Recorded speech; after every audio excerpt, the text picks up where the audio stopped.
আমরা দোয়া করি আল্লাহ পাক আমাদের সবাইকে সুস্থতার সাথে রমাদান মাসের রোজাগুলো রাখার তৌফিক দান করেন। প্রথম একটা প্রিপারেশন যে আমি এই একটা মাস কিভাবে কাটাবো, আমার ঘুম, খাওয়া দাওয়া, পড়াশোনা, ইবাদত, জিকির আজগার, ব্যবসা, এগুলোর মধ্যে একটা সময়ের ব্যালেন্স করতে হবে। রমাদান মাস আসার আগেই সলফে সালেহিন তারা কি করতেন, তারা দুনিয়ার কাজগুলোকে কমিয়ে ফেলতেন। রমাদান মাস আসার আগেই চেষ্টা করা উচিত যে এক মাসের দুনিয়াবি যে ব্যস্ততা এটাকে কমায় ফেলা। এর জন্যে যদি সম্ভব হয় বড় বড় বাজারগুলো আগে করে ফেলা উচিত, যাতে এক মাস আপনাকে দুনিয়াবি কাজের জন্য খুব বেশি ব্যস্ত হতে না হয়। রমাদান নষ্ট করে দেয় আমাদের দুনিয়াবি ব্যস্ততা, আর লাইলাতুল কদর নষ্ট করে দেয় মহিলারা। কিভাবে? শেষ দশকে বেশি বেশি ইবাদত করার কথা, শেষ দশকে আপনি দেখবেন মার্কেট ভর্তি মহিলা দিয়ে। তো এর জন্য আমরাও দায়ী, কারণ আমরা তাদের হাতে আমাদের উপার্জনগুলো তুলে দেই এবং শেষ দশকে তারা যা ইচ্ছা তাই করে মার্কেটে গিয়ে। তো এই জন্য রমাদান নিয়ে আমার যতগুলো চিন্তা বা লেকচার আছে এর মধ্যে এটা একটা নতুন একটা বিষয় আমার মাথায় আসছে আলহামদুলিল্লাহ, যে রমাদান আসার আগেই দুনিয়াবি যত ব্যস্ততা এগুলো কমায় ফেলা উচিত। এমনকি ঈদের যে বাজারঘাট, আমরা যে সদাইপাতি বাজারঘাট করি ঈদের, এইটাও যদি সামর্থ্য থাকে তাহলে এখনই করে ফেলা উচিত, যাতে আপনি আমি রমজান মাসে ফারেক থাকি শুধু আল্লাহর ইবাদতের জন্য। আর রমাদান মাস যে ব্যক্তি পেয়েছে কিন্তু গোনা মাফ করাতে পারতেছে না, তার চেয়ে হতভাগা আর কেউ নাই। তো প্রথম একটা প্রিপারেশন, মানসিক প্রিপারেশন, যে এই রমাদানে আমি সর্বোচ্চ সময়টা আল্লাহকে দিব। এই রমাদানে যেন আমার এক ওয়াক্ত নামাজও না ছুটে যায়। এরপরে আমি চেষ্টা করব রমাদান মাসে জামাতে নামাজ পড়ার জন্য, যেটা আমরা অনেকে অনেক সময় করি না বা করতে পারি না। আল্লাহ পাক আমাদেরকে করার তৌফিক দান করেন। পাখি যেমন সন্ধ্যাবেলা বাসায় ফেরে, ঠিক এইভাবে রমাদান মাসে আমরা আল্লাহর কাছে ফিরবো ইনশাআল্লাহ। মানে সকালবেলা পাখি বের হয়, সারাদিন কাজকর্ম করে, সন্ধ্যাবেলায় কোথায় ফেরে, এই দৃশ্য আমরা সবাই দেখি। তো রমাদান মাস আসে, বছরে আমরা বিভিন্ন দিকে চলে গেছি। কেউ নামাজ আগে পড়তেন, এখন বেনামাজি হয়ে গেছি। কেউ রমজানে ভালো ছিলেন গত রমজানে, এখন আবার আস্তে আস্তে ইমানের হালত কমে গেছে, আমল কমে গেছে। তো রমাদান মাসটা আসে যাতে আমরা ওই পাখিদের মতো আবার আল্লাহর কাছে ফিরে আসি। তো এই এক বছর আমরা এদিক ওদিকে চলে গেছি, তো রমাদান মাস এসেছে আল্লাহর কাছে ফিরে আসার সময়। আল্লাহ পাক আমাদেরকে রমাদান মাসটাকে সর্বোচ্চভাবে কাজে লাগানোর তৌফিক দান করেন। আমি দ্বিতীয় কথা হচ্ছে, রমাদান মাসের উদ্দেশ্য হচ্ছে তাকওয়া অর্জন করা। আপনারা যদি সূরা বাকারা পড়েন, প্রথম আয়াতটাই লেখা আছে কুতিবা আলাইকুমুস সিয়াম কামা কুতিবা আলাল লাযিনা মিন ক্বাবলিকুম লাআল্লাকুম তাত্তাকুন। লাআল্লাকুম তাত্তাকুন মানে রমাদানের সওমটা তোমাদের উপর ফরজ করা হয়েছে, ঠিক পূর্ববর্তী উম্মতের উপরেও ফরজ করা হয়েছিল, তোমাদের উপর নতুন নয়, যাতে করে তোমরা তাকওয়া অর্জন করতে পারো বা তাকওয়া অবলম্বন করতে পারো। তো এটার ব্যাখ্যা এর আগের লেকচারগুলোতে আমি বলেছি যে এমনিতে রোজা রেখে আমরা কিন্তু কিছু খাই না, পান করি না। চুপ করে খেতে পারি, খাই না। চুপ করে পানি পান করতে পারি, করি না। করি না কেন? কারণ আমি ফিল করি বা আমরা উপলব্ধি করি যে আল্লাহ পাক আমাকে দেখছেন, কেউ না দেখলেও আল্লাহ আমাকে।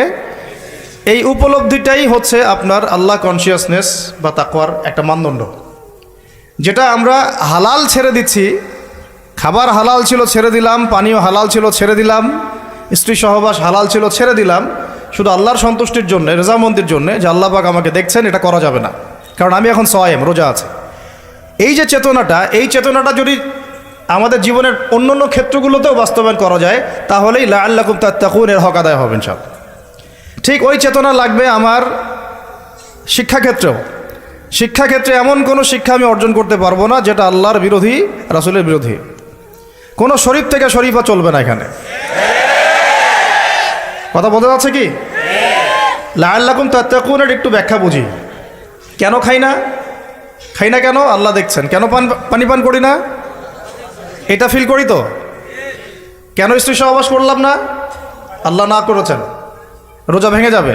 তিনটা হালাল ছিল না হারাম? হালালই ছেড়ে দিলাম। তাহলে ওই চেতনাটা আমার দরকার শিক্ষাক্ষেত্রেও। যখন আমি জ্ঞান অর্জন করব, এমন কোনো জ্ঞান অর্জন করা যাবে না যেই জ্ঞান আমাকে আল্লাহ এবং তার রাসূল থেকে দূরে সরাই দিবে। প্রথম যে ওহিটা আসছে জ্ঞান কেন্দ্রিক, ইকরা বিসমি রব্বিকাল্লাযী খলাক, আমরা শুধু এখান থেকে একটা মেসেজ নেই যে ইকরা মানে আল্লাহ পাক পড়তে বলেছেন। আসলে পুরো আয়াতটাকে বুঝেন। আল্লাহ পাক তার নবীকে বলছেন ইকরা বিসমি রব্বিকাল্লাযী খলাক, ইকরা আপনি পড়ুন, বিসমি নামে, রব্বিকা আপনার রবের, আল্লাযী খলাক যিনি সৃষ্টি করেছেন। ইকরা বিসমি রব্বিকাল্লাযী খলাক, পড়ুন আপনার সেই রবের নামে যিনি আপনাকে, আবার বলেন পড়ুন আপনার সেই রবের নামে যিনি আপনাকে। তাহলে যেই জ্ঞান আমাদেরকে আল্লাহর দিকে নিয়ে যায়, স্রষ্টার দিকে নিয়ে যায়, সৃষ্টিকর্তার দিকে নিয়ে যায়, সেটাই হচ্ছে জ্ঞান, ওটাই হলো শিক্ষা। আর যে জ্ঞান আমাকে আল্লাহ থেকে দূরে সরায়, আমাকে এইটা শিখায় যে আমি বাইরে ছেলে ভিতরে মেয়ে মেয়ে লাগে, তাহলে এইগুলো জ্ঞান নয়, এগুলোকে বলা হয় জাহেলিয়া। কি বলা হয়? যেই জ্ঞান আমাকে সুদ খেতে শেখায় এটা জ্ঞান না। যেই জ্ঞান আমাকে ধর্ষণের সেঞ্চুরি করতে শেখায় এটা জ্ঞান না। যেই জ্ঞান আমাকে বিশ্ববিদ্যালয়ে হকি স্টিক নিয়ে মারামারি করতে শেখায় এটা জ্ঞান না। যেই জ্ঞান আমাকে তাগুতের বিধান দ্বারা দেশ চালানোর জ্ঞান শেখায় এটা জ্ঞান না। এগুলোকে বলা হয় এক বাক্যে জাহেলিয়া। কি বলা হয়? এটাই ছিল আবু জাহেলের যুগের সুন্নত। আবু জাহেলের যুগে এগুলোই চলতো। আবু জাহেলের যুগ মানে হচ্ছে ওই আইয়ামে জাহেলিয়াত। আপনারা গালি দেন অনেকেই, এটা বর্বর জাহেলি যুগ ছিল। কিন্তু কেন আমরা জাহেলি যুগ বলি? কারণ ওই যুগেও শিরকের ছড়াছড়ি ছিল, যেটা এই যুগে আছে। ওই যুগেও সুদভিত্তিক অর্থনীতি ছিল, যেটা এখনকার যুগের সুন্নত, ফরজ। সুন্নত তো না, ফরজ। এখনকার যুগের ফরজ সুদভিত্তিক অর্থনীতি, এখনকার অর্থনীতির ফরজ। যে কোনো অর্থনীতির দিকে যাবেন দেখবেন সুদ ছাড়া এখানে গতি নাই, সুদ ছাড়া নড়ার জায়গা নাই। আপনি নড়তে চাইলে ওকে ধরে ফেলবে আপনাকে। এটা সেই যুগ যে সুদ থেকে আপনি বাঁচতে চাবেন, আপনার গায়েও সুদের ছিটাফোঁটা গিয়ে লাগবে। আপনি যদি বাঁচতেও চান, আপনার গায়ে গিয়ে লাগবে এগুলা। ওই আইয়ামে জাহিলিয়াত মানে মাদক আর মাদক, ঠিক এই যুগের মতোই। আইয়ামে জাহিলিয়াত মানে মেয়েদের মানহানি, অবমাননা, জেনা, ব্যভিচার, পরকিয়া, ধর্ষণ, অশ্লীলতা, বেহায়াপনা, বেপরদামি। এই যুগের এগুলো এই যুগে নাই? আগের চেয়ে বেশি না কম? আইয়ামে জাহিলিয়াত মানে গোত্রীয় হানাহানি, দ্বন্দ্ব, মারামারি, কাটাকাটি। এখনকার নাই যুগে? তো মূল কথা হচ্ছে এই জাহেলিয়াত, যেগুলো যারা আমাদেরকে জাহেলিয়াত শিক্ষা দেয়, এটাকে আমরা জ্ঞানের সংজ্ঞায় সংজ্ঞায়িত করতে পারি না। তো ইকরা বিসমি রব্বিকাল্লাযী খলাক এর অন্যতম একটা অর্থ এটাও যে জ্ঞান সেটাই যা আমাকে আমার রবের দিকে নিয়ে যাবে। সেটা জ্ঞান নয় যেটা আমাকে রব থেকে দূরে সরায় দেয়। তাহলে আমরা শিক্ষাক্ষেত্রে যখন থাকবো, সেই জ্ঞান অর্জন করব যেই জ্ঞান আমাকে আল্লাহ এবং তার রাসূলের দিকে নিয়ে যাবে। যেই জ্ঞানটাই আমাকে আল্লাহ এবং তার রাসূল থেকে দূরে সরাবে, এটার নাম জ্ঞান না, এটার নাম কি? জাহেলিয়াত, মূর্খতা। এখন এখানে অনেক কথা, সব কথা মাহফিলে বলা যায় না, লম্বা করা যায় না। মূল কথাটা কি দেখেন, আমরাও স্কুল পড়েছি, কলেজ পড়েছি, বিশ্ববিদ্যালয় পড়েছি, মাদ্রাসাও পড়ছি। এখন আমরা তালেবে ইলম। এখন কথা হচ্ছে আমরা শরৎচন্দ্র, বঙ্কিমচন্দ্র সব পড়ে ফেলছি, ইংরেজি পড়ে শেষ করে ফেলছি, ফিজিক্স, কেমিস্ট্রি, বায়োলজি পড়ে শেষ করছি, ঠিক আছে? আমরা জিওপলিটিক্স, অর্থনীতি সব পড়ে শেষ করছি। এগুলো আমাদের সিলেবাসে ছিল তাই পড়েছি। কেন পড়েছি? কারণ সিলেবাসে ছিল। না পড়লে কি হবে? পরীক্ষা দিতে পারবো না। পরীক্ষা দিতে না পারলে কি হবে? সার্টিফিকেট আসবে না। সার্টিফিকেট না আসলে চাকরি হবে না। চাকরি না হলে বিয়ে শাদী হবে না। বিয়ে শাদী না হইলে জীবনটা বরবাদ। এই তো আমাদের ফিলোসফি তো এরকম, তাই না? নিজের পায়ে দাঁড়াইতে পারলি না তুই, নিজের পায়ে। এখন এই দুনিয়ার একটা ফিকির দিয়ে, চেতনাটা দিয়ে আমাদেরকে এই 10 থেকে 20 বছর এগুলো পড়তে হলো। আমরা পড়লাম। এখন যদি সিলেবাসের মধ্যে থাকতো নবীর জীবনী সাল্লাল্লাহু আলাইহি ওয়াসাল্লাম, যদি থাকতো কোরআনের তেলাওয়াত, থাকতো আরবি ভাষা, থাকতো কোরআনের তর্জমা, থাকতো নবী সাল্লাল্লাহু আলাইহি ওয়াসাল্লামের অন্তত 1000 হাদিস, অন্তত 1000 হাদিস, থাকতো ইসলামের কিছু ইতিহাস, থাকতো ইসলামী অর্থনীতির কিছু ভিত্তি, থাকতো আকীদা, উসুল এবং ফিকহ। এবং এগুলো না পড়লে আমি পাশ করতে পারতাম না। পাশ না করলে আমার চাকরি হতো না। চাকরি না হলে আমার নিজের পায়ে আমি দাঁড়াতে পারতাম না। তাহলে এই 16 কোটি মানুষ এগুলো শিখতো না? শিখতো না? বুঝাতে পারতেছি? শিক্ষানীতির মূল সমস্যা এখানে ইসলাম বিবর্জিত একটা শিক্ষা ব্যবস্থা চালু করা হয়েছে। আর কিছু আইওয়াস শোডাউন দেখিয়ে দেওয়া হয়েছে, কিছু কিছু টুকরা টুকরা ইসলাম দিয়ে দেওয়া হয়েছে। এগুলো তো থাকলোই। টুকরা টুকরা ইসলাম তো অনেক দূরের কথা। এই কোরআন রমাদান মাসে নিয়ে যদি আমরা সবাই মসজিদের কোনায় বসে বসে এই কোরআন 30 দিনে 30 খতমও দেই, তবুও ইসরায়েলের কিছুই যায় আসে না। বুঝাতে পারি না এই কথা। এই কোরআন নিয়ে যদি সবাই আমরা মসজিদের ভিতরে বসে থাকি, নামাজ পড়ি, তেলাওয়াত করি, তারাবি পড়ি, 30 দিনে 30 খতম দেই, ওই জালেমদের, ওই পশ্চিমাদের, ইসরায়েলের কিচ্ছু যায় আসে না। এমনকি আমাদের সমাজের অভ্যন্তরে যে কাফের, ফাসেক, মুশরিক, মুনাফিক আর মুরতাদরা আছে, ওদেরও কিছু যায় আসে না। কিন্তু কখন যায় আসবে? যদি এই কোরআনের একটা বিধান খালি বাস্তবায়ন করা যাইতো, তাহলে যায় আসতো। রমজানে একটা আওয়াজ যদি কেউ তোলে, রমজানে আমরা চাই, এই রমজানে আমরা চাই অন্তত আল্লাহর কিতাবের অন্তত একটা বিধান সমাজে বাস্তবায়ন হোক। অন্তত একটা বিধান তো আছে এখানে শত শত, কত আছে? শত শত, হাজার হাজার, হাজার হাজার তো পারেন নাই, পারা যায় নাই, পারবেনও না, এটাও জানি। অন্তত একটা করেন, আপনারাই বাছাই করেন কোনটা। না, আমি একটা অপশন দিলাম যে ইসলামী শিক্ষা ব্যবস্থা চালু করা হোক, ইসলামী শিক্ষা ব্যবস্থা চালু করা হোক, ইকরা বিসমি রাব্বিকাল্লাযী খালাক, এর বাস্তবায়ন করা হোক। করা যায় না এটা? এই দাবি কেউ উঠাবে না। আমরা সেই স্তরের মুমিন নাই এখন আর। আমরা তিলাওয়াত করতে যাব, তরজমা পড়তে যাব, কিন্তু এগুলো বলতে যাব না। বলে নিজের কাঁধে বিপদ ডাকার কি দরকার? চেতনা এরকম আমাদের। কিন্তু আমি আপনি সারা জীবন তেলাওয়াত করলেও কিছু যায় আসে না কাফেরদের, ফাসেক, জালেম, মুশরিকদের কিচ্ছু যায় আসে না। যায় আসবে কখন? যখন চুরি করলে চোরের হাত কাটা হবে তখন।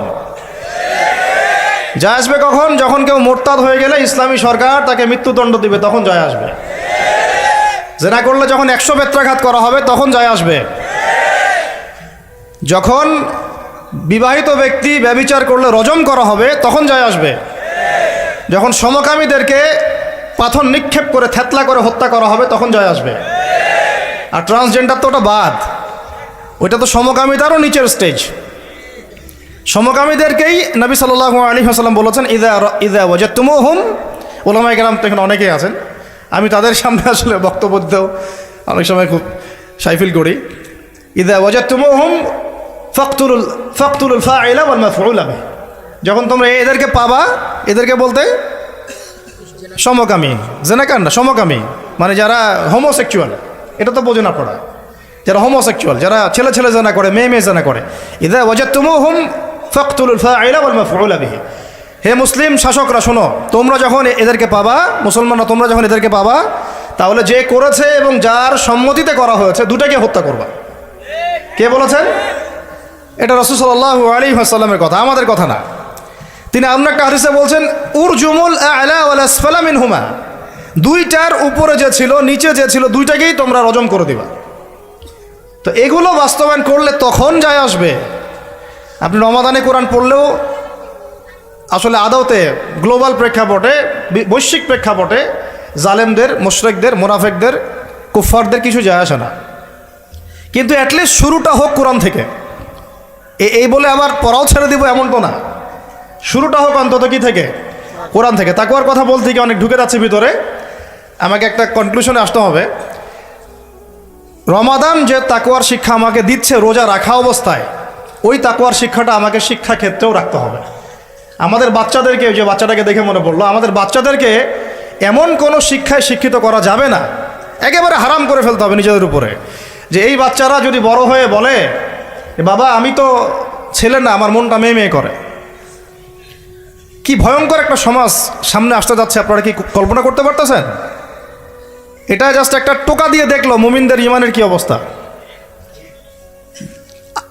আকাঙ্ক্ষা কি, এজেন্ডাটা কি? এজেন্ডাটা হচ্ছে বাংলাদেশের মতো কান্ট্রিগুলোতে সমকামিতাকে সরকারিভাবে বৈধ করে ফেলা। এটা হচ্ছে একটা এজেন্ডা। আর এই এজেন্ডা সরকারের না, এই এজেন্ডা হচ্ছে কিছু সুদভিত্তিক এনজিওর। একদম খোলামেলা বললাম আমি, এজেন্ডা হচ্ছে কিছু কিসের? সুদের মহাজনদের। এই কিতাবে আল্লাহ রাব্বুল আলামিন বলেছেন, যে ব্যক্তি সুদ খায় আর যে সুদ ছাড়ে না, সে যেন আল্লাহ এবং তার রাসূলের সাথে যুদ্ধ করছে। নাউযুবিল্লাহ। হাদিসের মধ্যে নবীজি বলছেন, যে ব্যক্তি 1 দিরহাম সুদ খাবে, সে যেন 36 বার জেনা করলো। আর একবার জেনা করলে, এই কিতাবের মধ্যে আসে সূরা নূরের 2-3 নম্বর আয়াতে, 100টা লাঠি, 100 লাঠ বেত্রাঘাত। 1 বছরের নির্বাসন একবার করলে কি? যুবক যুবতীরা ভালো করে শোনেন, কারণ আপনাদের তো মানে উঠতি বয়স, পা পিছলা এখন বেশি। আল্লাহ রব্বুল আলামিন এই কিতাবে বলেছেন সূরা নূরের মধ্যে, চোখ তো এমনি নিচু করো, তারপরেও যদি কেউ করে ফেলে নাউজুবিল্লাহ, 100 বেত্রাঘাত জনসমক্ষে এবং 1 বছরের জন্য এই এলাকা থেকে বের করে দেওয়া। একবার করলে, কয়বার ভাই? আর নবীজি বলছেন যে 1 দিরহাম সুদ যে খায় সে 36 বার জেনা করলো। কোরআন এক জায়গায়, হাদিস এক জায়গায়, সমাজ এক জায়গায়, বিশ্ব রাষ্ট্র এক জায়গায়। এগুলো লা ইয়াজতামিআন, এগুলো কখনো ম্যাচ করে না। এখন কথা জাস্ট বলে দেই, কারণ আল্লাহর কাছে আমাদেরকে দায়মুক্ত হতে হবে, বা অ্যাটলিস্ট ওজোর পেশ করতে হবে যে আল্লাহ পাক আমরা বলেছি, শুনে নাই, মানুষ শুনে নাই, আমরা বলেছি। ওই হাদিসের কিতাবেই আছে, নবী সাল্লাল্লাহু আলাইহি ওয়াসাল্লাম বলেছেন, আপনারা সবাই হাদিসটা জানেন, আমি শুধু মনে করাই দিচ্ছি।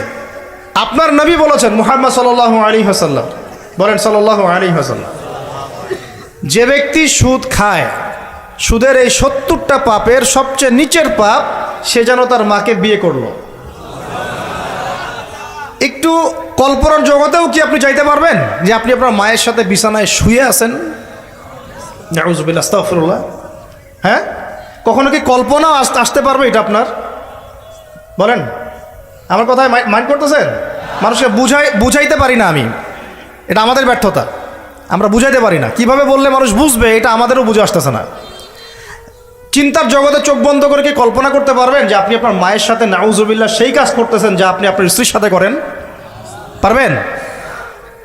আর নবীজি বলছেন, আপনার নবী, যে ব্যক্তি সুদ খায়, সুদের পাপের 70টা শাখা আছে, তার সবচেয়ে নিচের শাখাটাই হচ্ছে এইটা। বলুন নাউজুবিল্লাহ। আমরা এই 90% মুসলমানের দেশ না এটা, এখন এটা বরং এখন 50% মুনাফিকের দেশ। আর 90% মুসলমান নাই, মানুষ কাদিয়ানি হইতে হইতে, খ্রিস্টান হইতে হইতে এখন 80% নেমে আসছে মুসলমানের হার। আপনারা হয়তো জানেনও না, কারণ এইখানকার এলাকার মানুষ তো আপনারা বুঝবেন না।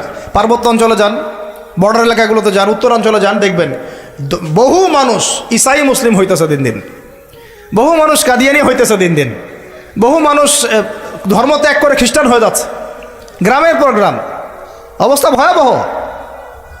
আর আমরা কি নিয়ে পড়ে আছি বলবো?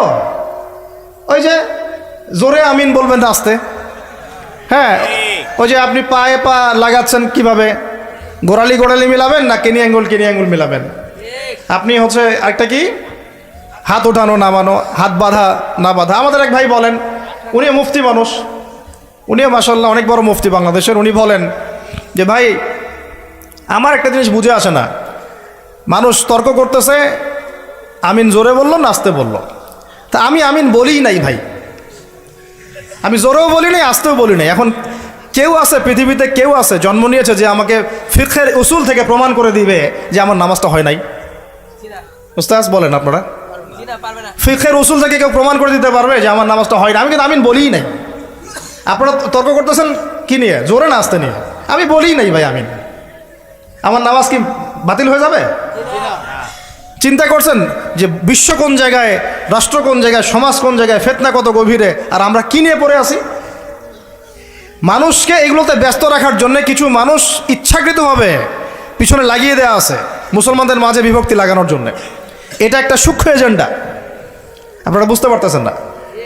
কয়দিন আগে দেখেন নাই, ফিলিস্তিনি ইস্যু নিয়ে কথা হয়েছিল, এখন ঠান্ডা, সব চুপচাপ, মুখে একদম চুপ, কোনো কথা নাই। তারপরে আসলো শিক্ষা নীতি নিয়ে আমরা কথা বললাম, এখন চুপ, সব চুপ, কোনো কথা নাই। তারপরে ট্রান্সজেন্ডার নিয়ে অনেক সরব ছিলাম, একদম চুপ, কথা নাই। এখন আস্তে আস্তে অন্য মাসালা, এখন কথা হবে 8 টাকাত আর 20 টাকাত নিয়ে। ঠিক আছে, রমজান আসছে, রমজানে যে লাআল্লাকুম তাত্তাকুন, জীবনের সব ক্ষেত্রে তাকওয়া অর্জন করো, ওই শিক্ষা তো আপনি আলোচনায় আনবেন না, কারণ আপনাকে ব্যস্ত রাখবে 8 টাকাত আর 20 টাকা। আর কিছু ফেসবুকের ইউটিউবার আছে, ওর দরকার ভিউজ, ও একজনের সাথে একজনকে লাগাই দিবে, হ্যাঁ, একটা টাইটেল দিবে, অমুক আলেমের বিরুদ্ধে যা বললেন তমুক আলেম। তো আলেমে তখন একটা দ্বন্দ্ব, আমার ব্যাপারে এই কথা বললো, আমিও একটা কথা বলে দেই। আমরা যে ভাই এত কমন সেন্সিং জাতি হয়ে গেছে দিন দিন, এগুলো দেখতে দেখতে আমরা খুবই বিব্রত এবং খুবই হতাশ। আল্লাহ রাব্বুল আলামিন আমাদেরকে বুঝ দান করেন, গভীর বুঝ দান করেন। আমি এইভাবে দেশের অবস্থা এইরকম, অর্থনীতির অবস্থা এইরকম, বিশ্বের অবস্থা এইরকম, সারা বিশ্বে মুসলমান মার খাচ্ছে। আর ফিলিস্তিনে গত 6 মাসে 40,000-এর বেশি মানুষকে মারা হয়েছে। আমি আজকে এটা নিয়ে রিসার্চ করতে গিয়ে দেখলাম যে ওখানকার পাদ্রীরা বলতেছে, ওখানকার যারা পাদ্রী, ইহুদি পাদ্রী যারা, এরা কত বদের হাড্ডি দেখেন। এরা বলতেছে যে ফিলিস্তিনের একটা শিশুকে দেখলেও গুলি করে হত্যা করে দিতে হবে, কারণ এরা যদি বড় হয় এরা আমাদের বিরুদ্ধে অস্ত্র ধরবে। ওরা কিন্তু বুঝে ফেলছে ঠিকই কথা, যে ওরা যদি বড় হয় ঠিকই আমাদের বিরুদ্ধে কি করবে, অবশ্যই ধরবো আমরা, অবশ্যই ফিলিস্তিনের বাচ্চারা তোমাদের বিরুদ্ধে অস্ত্র ধরবেই ধরবে ইনশাআল্লাহ। কয়টাকে মারবে? আল্লাহ পাক ওইখানে আরো বেশি বেশি যমজ বাচ্চা দান করে, জানেন ওখানে বেশি বেশি যমজ বাচ্চা হয়, দুটা দুটো করে ছেলে হয়, গবেষণা দেখা গেছে। এখানে আপনারা বাচ্চা কমানোর প্ল্যান করছেন না, একটা করে নিব না দুইটা করে, আর ওইখানে আল্লাহ পাক যমজ যমজ ছেলে বাচ্চা দিচ্ছেন মাশাআল্লাহ। আর ওখানে মুজাহিদ দরকার। দেখেন মূল ইস্যুগুলোকে বাদ দিয়ে ওরা এইভাবে আগাচ্ছে। ওরা চায় পুরো হোলি ল্যান্ডটাকে দখল করতে, একদম মুসলমানদেরকে 100% নির্মূল করতে। আর আরবের মোনাফেক রাষ্ট্রগুলোকে তো ওদের তাবেদার বানায় ফেলছেই। হ্যাঁ, ওদের কাজ খ্যাপসা খাওয়া, খ্যাপসা খাবে আর মিটিং ডাকবে আর বলবে কিছু করা দরকার। আমি এগুলো কথা আমার পাগড়ির ওজনে বলতেছি না, কথাগুলো বলতেছি আমি জিওপলিটিক্স জানি বলেই, কারণ আমরা এগুলো পড়েছি ইউনিভার্সিটিতে। 10টা মুসলিম কান্ট্রি আছে পৃথিবীতে, বড় বড়, বেশি না 10টার কথা বললাম।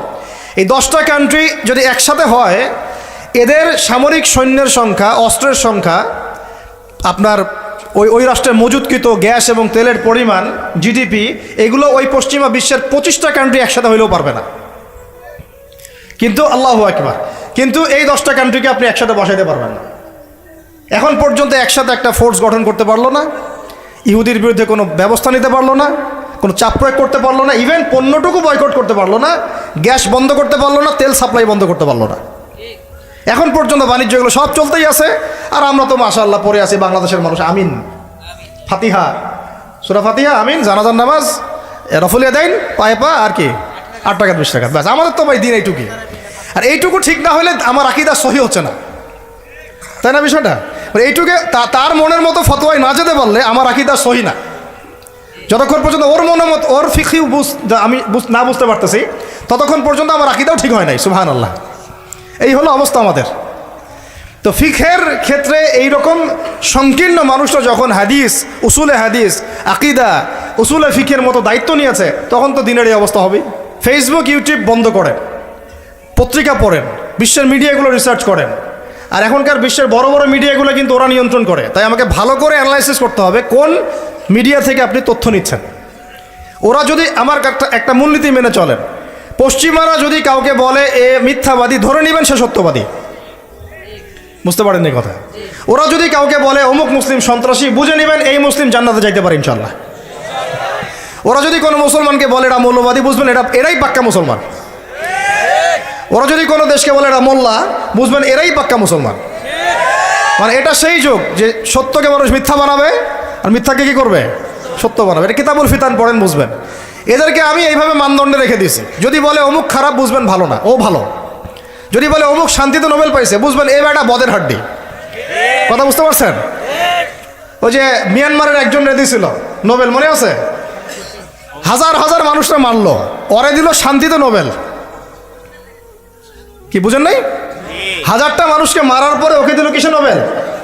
আরেকজনকে দিয়েছে অর্থনীতিতে নোবেল, সে বাংলাদেশের সুদ চালু করছিল। কি চালু করছিল? এখন মূল কথা আসি ভাই, অনেক ভিতরে চলে যাই, রাতও অনেক গভীর হচ্ছে। আর আমাদের একটা বড় হায়াত খেয়ে ফেলতেছে ঢাকার রাস্তাঘাট আমাদের জীবনে একটা বড় হায়াত খেয়ে ফেলতেছে। 3 ঘন্টা 4 ঘন্টার ট্রাফিক জ্যাম আমাদের ডেইলি রুটিন হয়ে গেছে। তো কথা একটা আসলে বলে ফেলি, ট্রাফিক জ্যামে যদি পড়েন, ওই সময় তাসবিহ তাহলিলগুলো করবেন বেশি বেশি করে।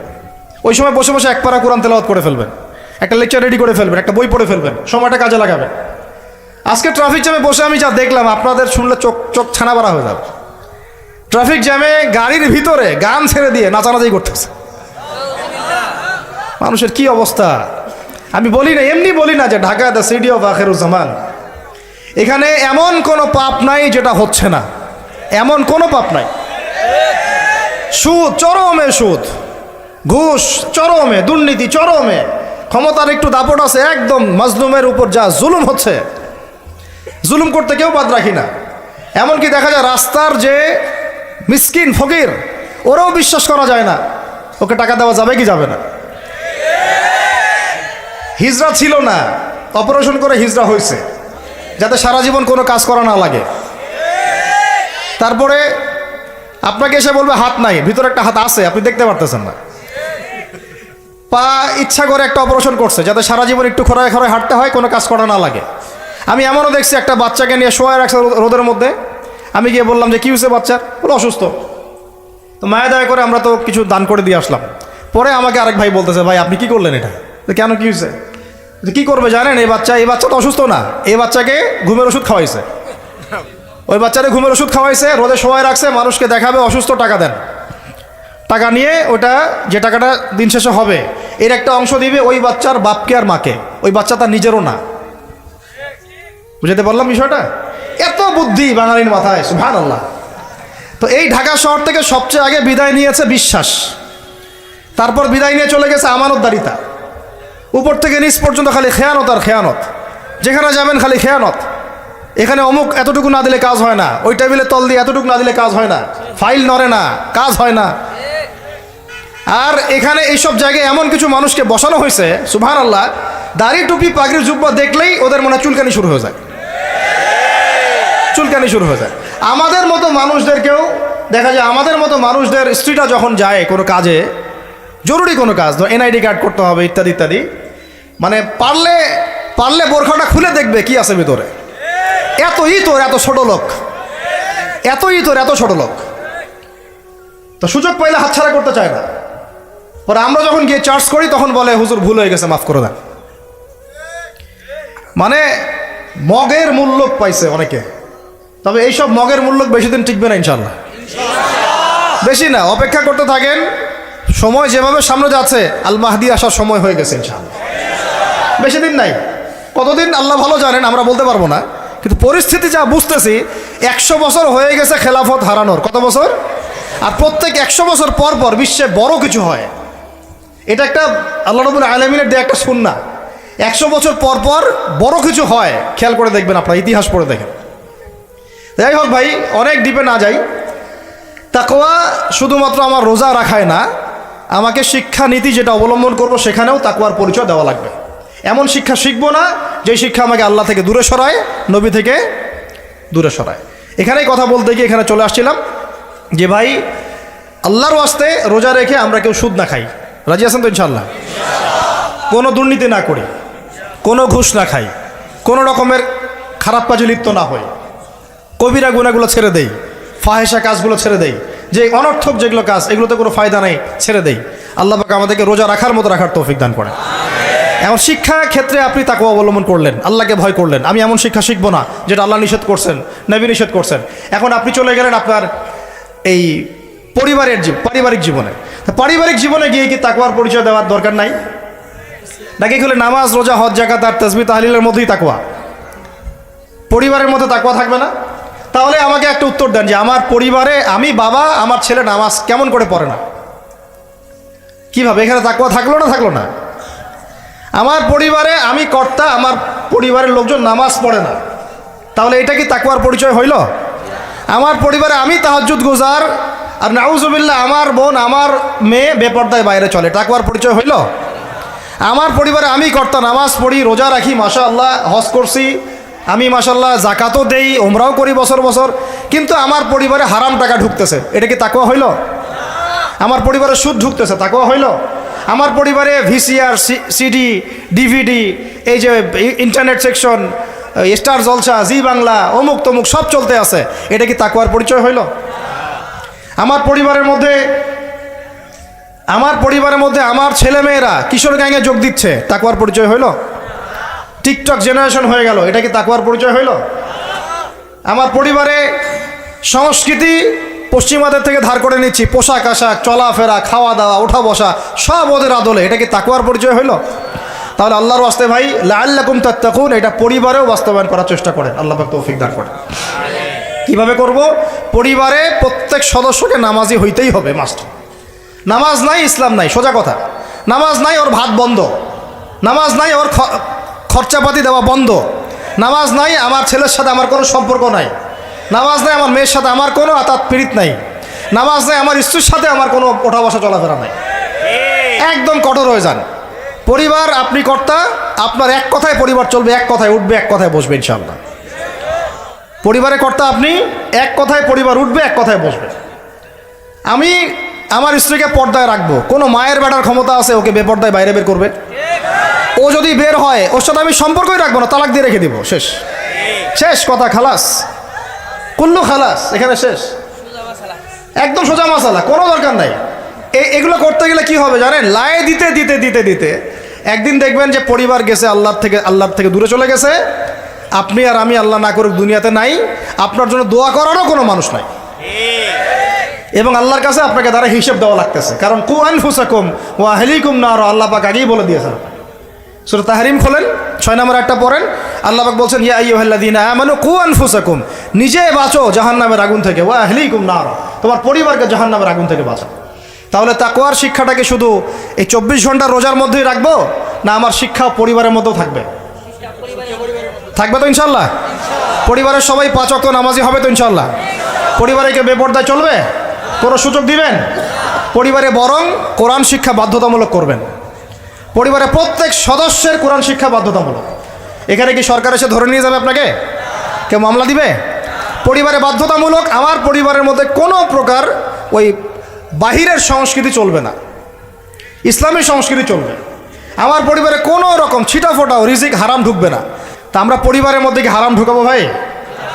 তওবা করা যায় যে আমরা জীবনে কোনোদিন সুদ খাবো না ইনশাআল্লাহ। বিশ্বাস করেন 16 কোটি জনগণ যদি খাস তওবা করে খালি যে আমরা সুদের সাথে কোনো সম্পর্ক রাখবো না, সুদ খাবো না, সুদ দিব না, সুদের সাক্ষীও থাকবো না, সুদ লিখেও রাখবো না। সুদের সাথে সম্পৃক্ত 4 শ্রেণীর মানুষ, যাদেরকে আল্লাহর রাসূল সাল্লাল্লাহু আলাইহি ওয়াসাল্লাম লাআনত করেছেন, আমরা এদের সাথে কোনো সম্পর্ক রাখবো না। এইটা যদি মানুষ যদি শপথ করতে পারে, যত রকম সুদী এনজিও আছে লেস গুডায় পশ্চিমে পালায় যাবে ইনশাআল্লাহ, যেখান থেকে আসছে ওখানে পালায় যাবে। কিন্তু দুর্ভাগ্যজনক হচ্ছে আমরা নিজেরাই এই সুদের সাথে সম্পৃক্ত হয়ে গেছি, ঘরে ঘরে সুদ ঢুকে গেছে, কেউ এটাকে হারাম মনেই করতেছি না। আল্লাহ পাক যেটাকে বলছেন যে যেটা করলে আল্লাহর সাথে যুদ্ধ করা হয়, নবীর সাথে যুদ্ধ করা হয়, আমরা এখন বেশিরভাগ মানুষ আল্লাহর সাথে যুদ্ধ করছি, নবীর সাথে যুদ্ধ করছি। 36 বার করে জেনা করতেছি, 1 দিরহাম সুদ খাওয়ার বদৌলতে মায়ের সাথে জেনা করতেছে। আপনাদেরকে কল্পনা করতে বলছিলাম, কেউ কি কল্পনাও করতে পারবেন মায়ের সাথে কেউ এরকম কাজ করতেছে? নাউযুবিল্লাহ, পারবে? বলেন। কিন্তু আমরা এই কাজগুলো করতেছি। সুদ মানেই মায়ের সাথে জেনা করা। যুবক ভাইদেরকে বলতেছি, রিজিক আল্লাহ দিবে ইনশাআল্লাহ। কে দিবে? রিজিকের ফয়সালা জমিনে হয় না, হয় আসমানে। আপনার কয়টা বাচ্চা হবে, কার সাথে আপনার মানে বিবাহ হবে, কত বছর আমরা পৃথিবীতে থাকবো, কি খাবো না খাবো, মানে আমার এলেমও কিন্তু রিজিকের অন্তর্ভুক্ত। দিনের খেদমতে আমরা কতটুকু কী করতে পারবো সব তাকদিরে লেখা হয়ে গেছে আমাদের সৃষ্টির 50,000 বছর আগে। কত বছর আগে? ব্যাস। এটা দুনিয়াতে রিজিক লেখা হচ্ছে না, আসমানে রিজিক হচ্ছে, আসমানে। এই যে লাইলাতুল কদর আসতেছে, এখানে আবার ভাগ্য নবায়ন হবে, 1 বছরের বাজেট পেশ হবে আর কি। আর লাইলাতুল কদর তো আমরা মার্কেটে শেষ করে দেই, মার্কেটে করি না শেষ দশকে বাইরে যাওয়া একদমই যাবে না। প্রথমের দিকে যাও, টুকটাক যান, শেষ দশকে মসজিদে থাকবেন ইনশাআল্লাহ।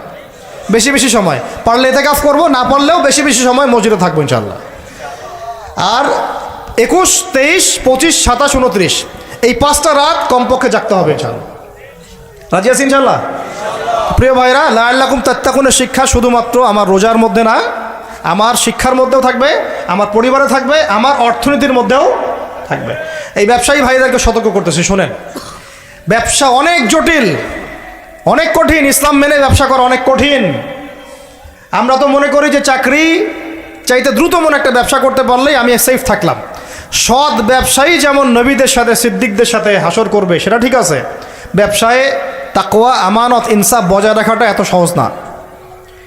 একটা পণ্য নিয়ে আসছেন, বাজারে বিক্রি করে দিলেন, বললেন যে মাছটা টাটকা, কিন্তু 3 দিনের বাসি ছিল, রিজিকটা আপনার হারাম হয়ে গেল। ফল কিনেছেন, ফরমালিন মারলেন, মায়েরা মানুষকে বিষ খাওয়াইলেন, রিজিকটা হারাম হয়ে গেল। আপনি ওজন করতেছেন, ইচ্ছা করে ফের দিলেন, ঠকালেন, রিজিকটা হারাম হয়ে গেল। আবু হানিফা রাহিমাহুল্লাহ সেই বিখ্যাত ঘটনা আপনারা জানেন কিনা? একটা কাপড়ের মধ্যে খুদ আছে এটা সন্দেহ হয়েছিল, সবগুলো কাপড়ই তিনি বেচারা সেল করে দিয়েছেন, রাখেনি নাই, ওটা দিয়ে ক্ষতিপূরণ দিয়ে দিয়েছেন মানুষকে। কে জানে ওই টাকা আবার কোথায় চলে গেল। ওইটার জন্য যদি আমার ইবাদত কবুল না হয়, তাদের চিন্তা এমন ছিল। চিন্তা করেন তো, ব্যবসায়ী ভাইরা কিন্তু আরো বড় ক্ষতির মধ্যে আছেন। যদি মাপে কম দেন, রিজিক হারাম হয়ে যাবে। আল্লাহর কসম করে যদি মিথ্যা কসম করে পণ্য বিক্রি করেন, রিজিক হারাম হয়ে যাবে। যদি সুদি লোন নিয়ে ব্যবসা করেন, রিজিক হারাম হয়ে যাবে। সুদি লোন নিয়ে ব্যবসা করলে রিজিক হারাম হয়ে যাবে। তারপরে যদি মার্কেটে কৃত্রিম সিন্ডিকেট তৈরি করেন, রিজিক হারাম হয়ে যাবে। মার্কেটে একটা প্রাইস আছে ফিক্স করা, এই প্রাইসটাকে সিন্ডিকেট করে বাড়াই দিলেন, রিজিক হারাম হয়ে যাবে। ইচ্ছা করে ফরমালিন মিশাইছেন, হারাম হয়ে গেল। মাপে কম দিলেন, হারাম হয়ে গেল। আল্লাহর নামে মিথ্যা কসম করলেন, হারাম হয়ে গেল। শুধু তাই না, এই ব্যবসায়ীদের, অসাধু ব্যবসায়ীদের কারণে আল্লাহর পক্ষ থেকে ওই জাতির উপর একটা আযাব নেমে আসে। ওই আযাবের নাম হচ্ছে দুর্ভিক্ষ। কি আযাব বলেন? দিন দিন আস্তে আস্তে ওইদিকে যাবে, যদি না আমরা সংশোধন হই। আল্লাহ পাক আমাদেরকে সংশোধিত হওয়ার তৌফিক দান করেন। মানে অর্থনৈতিক জীবনে আমার ওই চেতনা থাকা চাই যে আল্লাহ আমাকে দেখছেন, আল্লাহ আমাকে, আমি মাপে কম দিতে পারবো না, কারণ আল্লাহ আমাকে দেখছেন। আমি সুদের টাকাটা নিতে পারবো না, পকেটে ঢুকাইতে পারবো না, কারণ বলেন আল্লাহ আমাকে দেখছেন। আমি মানুষকে মিথ্যা কথা বলে এইটা পণ্য বিক্রি করতে পারবো না, কারণ আল্লাহ আমাকে দেখছেন। বাস এই কনসিয়াসনেসটা মানুষের মধ্যে ঢুকানোর জন্যই আল্লাহ পাক এই রমজানের সওমটাকে ফরজ করেছেন। আমি কি বুঝাতে পারতেছি ভাই?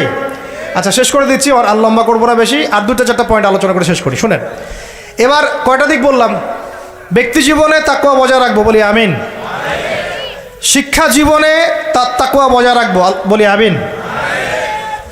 পারিবারিক জীবনে আমি আমার তাকওয়া ধরে রাখবো ইনশাল্লাহ, বলি আমিন। অর্থনৈতিক জীবনে আমরা তাকওয়া ধরে রাখবো ইনশাল্লাহ, বলি আমিন। আমাদের আরেকটা জীবন আছে, সাংস্কৃতিক জীবন। কি জীবন? এখানে পুরা সব ইহুদি খ্রিস্টান মুশরিকদের সংস্কৃতি দিয়ে আমরা এখন চলতেছি। একটু আমার কথা মন খারাপ করে না, আজকের পর থেকে দাড়িতে হাত লাগাবো না। কেন লাগাবেন না? এটা যদি আপনি এভাবে ছিলে ফেলেন, মনে রাখবেন এটা নবীর সুন্নতকে আপনি জবাই করতেছেন। কি করতেছেন? করবেন না আপনি। এর জন্য আপনার রিজিক বন্ধ হয়ে যাবে না, রিজিক আরও বাড়বে ইনশাল্লাহ। রিজিক আপনার বস দেয় না, রিজিক আপনার চাকরি ক্ষেত্রের বস দেয় না, রিজিক আপনার ওই এমডি স্যার দেয় না। ওই এমডি স্যারের মতো কোটি কোটি এমডি স্যারকে খাওয়ান আল্লাহ পাক। কথা বুঝতে পারেন নাই? যদি বলে দাঁড়িয়ে রাখলে চাকরি হবে না, আপনি বলবেন এই চাকরিটা আমার দরকার নাই, আমি শশা বিক্রি করে খাবো, আমি মুদির দোকানদারি করে খাবো, আমি ছোট্ট উদ্যোক্তা হয়ে খাবো, তাও ভালো, দাড়ি তাও শেভ করবো না ইনশাল্লাহ। যেতে পারতি কথা? আমি রিজিক আল্লাহ পাক দিবেন ইনশাল্লাহ। তাওয়াক্কুল করেন, আল্লাহ পাক পাখিদেরকে যেমন করে খাওয়ায় আপনাকে খাওয়াবেন ইনশাল্লাহ। খাওয়াবেন না ইনশাল্লাহ? আমাকে বলেন, এই সমুদ্রের নিচে কত প্রাণী আছে কেউ জানে? আচ্ছা, ওদেরকে ঘুষ খাওয়া লাগে, সুদ খাওয়া লাগে, ওদেরকে আল্লাহ বিরোধী কোনো কাজ করা লাগে? কে রিজিক দেয়? এই জমিনের মধ্যে কত প্রাণী আছে? আমরা বাদ দিয়ে, মানুষকে বাদ দেন, অন্য কত মাখলুক আছে, লাখ লাখ কোটি কোটি আছে না? ওরা কি সুদ খায়, ঘুষ খায়, দুর্নীতি করে, মানুষের সম্পদ আত্মসাৎ করে? ওদেরকে কে খাওয়ায়?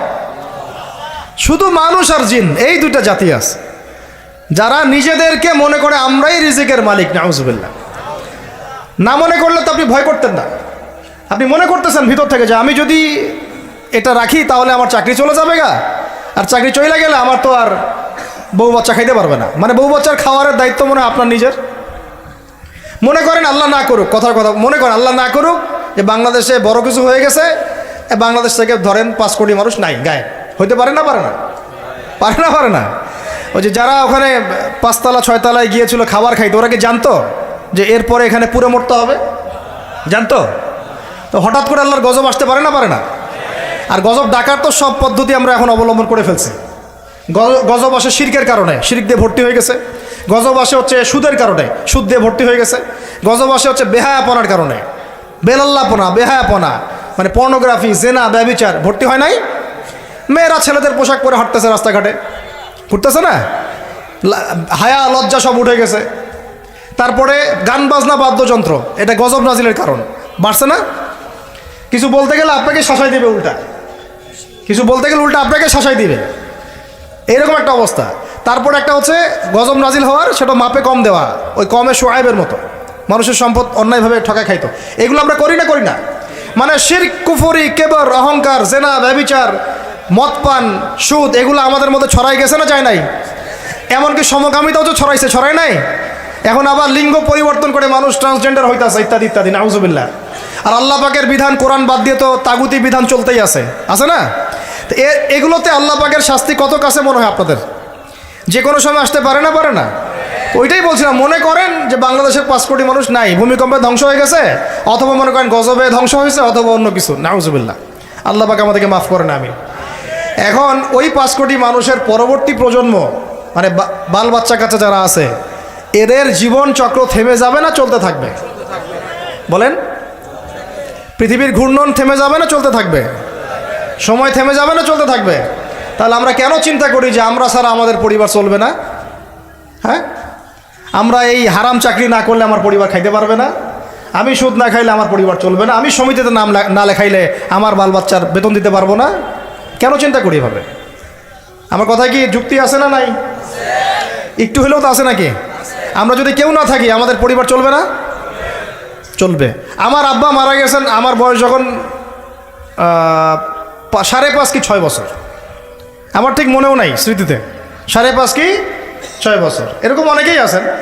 ছোটোবেলায় বাবা, আমাদের নবী সাল্লাল্লাহু আলাইহি ওয়াসাল্লাম তো বাবা জন্মের আগেই ইন্তেকাল করছেন, করেন নাই? তো যখন আমার আব্বাদের জেনারেশন জীবিত ছিল, তখন তারা চিন্তা করতো আমাদের ছেলেরা কিভাবে খাবে, কি পড়বে, কোন বাসায় থাকবে, কি করবে, চিন্তা করতো না? তো এখন যে আমি ধরেন, এটা কত বছর, 2024, 98, 26 বছর থেকে আমি এতিম অবস্থায় আছি, মনে কর। কত বছর? 26 বছর হয়ে গেছে। 26 বছর আমি চলি নাই, খাই নাই, কাপড় পরি নাই, পড়াশোনা করি নাই, আজকে আপনাদের সামনে বসে আছি না? কার এগুলো? কার দেওয়া? তাহলে আমাদের চিন্তাটাকে আগে আল্লাহমুখী করতে হবে।